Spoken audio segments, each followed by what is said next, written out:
अस्सलाम वालेकुम नाजरीन, मैं हूं आपका मेज़बान अली हसन आवान। नाजरीन, आज का जो हमारा प्रोग्राम है वो है कानूनी बैठक पर, और मेरे साथ इस वक्त मौजूद है Malik Tayyab Shahzad, advocate high court. आज हम उनसे जानेंगे कि जो नाबालगान का फैमिली कोर्ट के हवाले से जो सवालात जवाबात हैं आज हम उनसे लेंगे।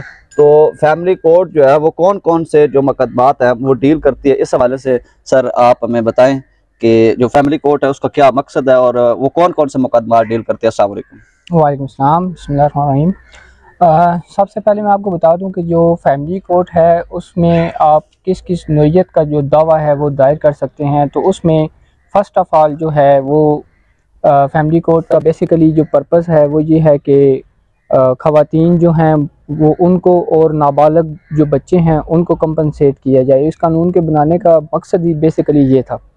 तो इस कोर्ट में आप जो है वो दावा दायर कर सकते हैं। जो खातून है वो अपने ख़र्चे की रिलेटेड जो है वो दावा दायर कर सकती है। उसके अलावा तनसीख निकाह का दावा जो है, खुला का केस कहते हैं उसको, वो केस दायर कर सकती हैं।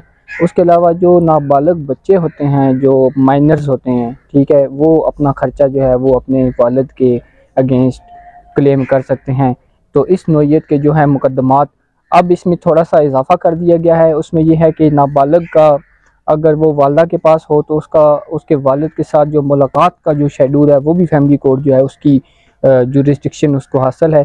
उसके अलावा जो सामान जहेज़ के मुकदमात हैं, सामान जहेज़ या हक महर के जो केसेस हैं वो भी फैमिली कोर्ट जो है वो डील करती है। तो इस लिहाज से फैमिली कोर्ट के अख्तियारात बहुत वसी हैं। सिविल कोर्ट से ज़्यादा अख्तियारात जो है वो फैमिली कोर्ट, क्योंकि एक स्पेशल लॉ है और स्पेशल पर्पज़ के लिए इसको इनेक्ट किया गया है।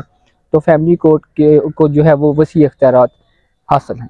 सर, ये जो खर्चा नाम ऑफ का इसमें जो मुकदमा दायर करते हैं उसके लिए कौन कौन सी जो है वो हमें कागजात चाहिए होते हैं।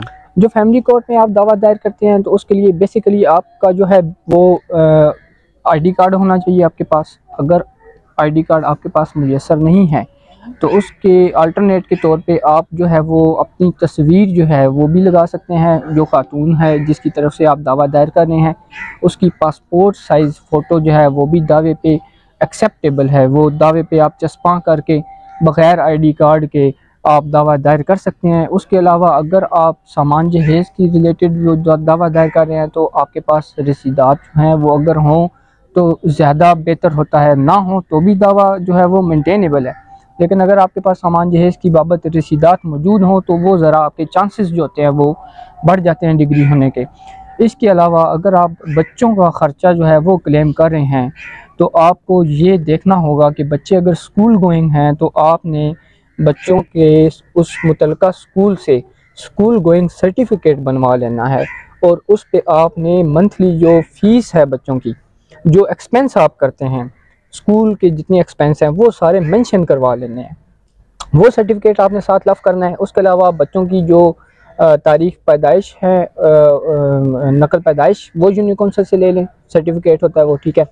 उसके अलावा अगर बेफाम हैं अगर बच्चों के तो वो आप अनेक्स कर सकते हैं, ठीक है। ये सारी चीज़ें जो है ना ये आप इसके साथ, अगर आप ने इलाज मुआवजा कोई अपना या बच्चों का करवाया है तो वो मेडिकल की रसीदात भी आप दे सकते हैं। हाँ, इसमें एक बात और मैं इसका इजाफ़ा करता चलूँ कि खातून ने अगर कोई मेडिकल अपना करवाया हुआ हो एक्सपेंस, वो अपने हस्बैंड से वो अगर कोई मेडिकल अपना करवाया हुआ हो एक्सपेंस वो अपने हस्बैंड से वो वसूल कर सकती है। तो उसके लिए भी मेडिकल की जो रसीदात हैं वो दावे के साथ लफ करना बहुत ज़रूरी है।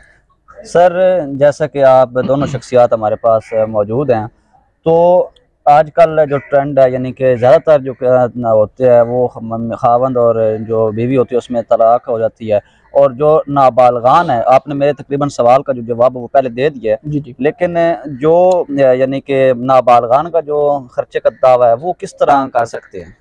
देखें, उसमें फ़र्स्ट ऑफ़ ऑल तो हमने ये देखना है कि जो नाबालगान हैं वो किसकी कस्टडी में हैं, ठीक है। अगर तो वो वालदा की कस्टडी में है तो डेफिनेटली वालदा जो है उसके थ्रू वो कोर्ट में केस दायर करेंगे, क्योंकि नाबालग जो होता है वो डायरेक्टली केस जो है अदालत में खुद नहीं दायर कर सकता।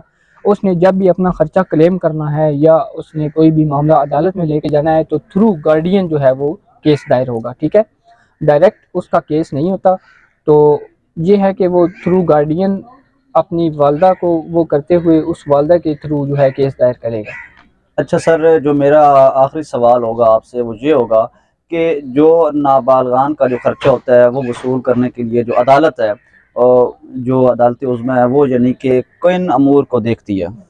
देखें, सबसे पहले इसमें यह है कि जब नाबालगान जो है उनका कोई केस आता है कोर्ट में, तो कोर्ट जो है वो नाबालगान की उम्र जो है वो उसको देखती है कि नाबालगान की उम्र क्या है।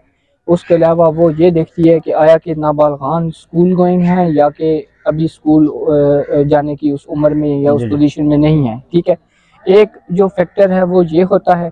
उसके अलावा ये देखते हैं कि आया कोई नाबालिग जो है वो कोई बीमार तो नहीं है, उसके मेडिकल के कोई अखराजात इजाफी तौर पे तो नहीं होते। ठीक है, उसके अलावा ये देखा जाता है कि कोई नाबालिग जो है वो कोई माजूर तो नहीं है, परमानेंट डिसेबल तो नहीं है।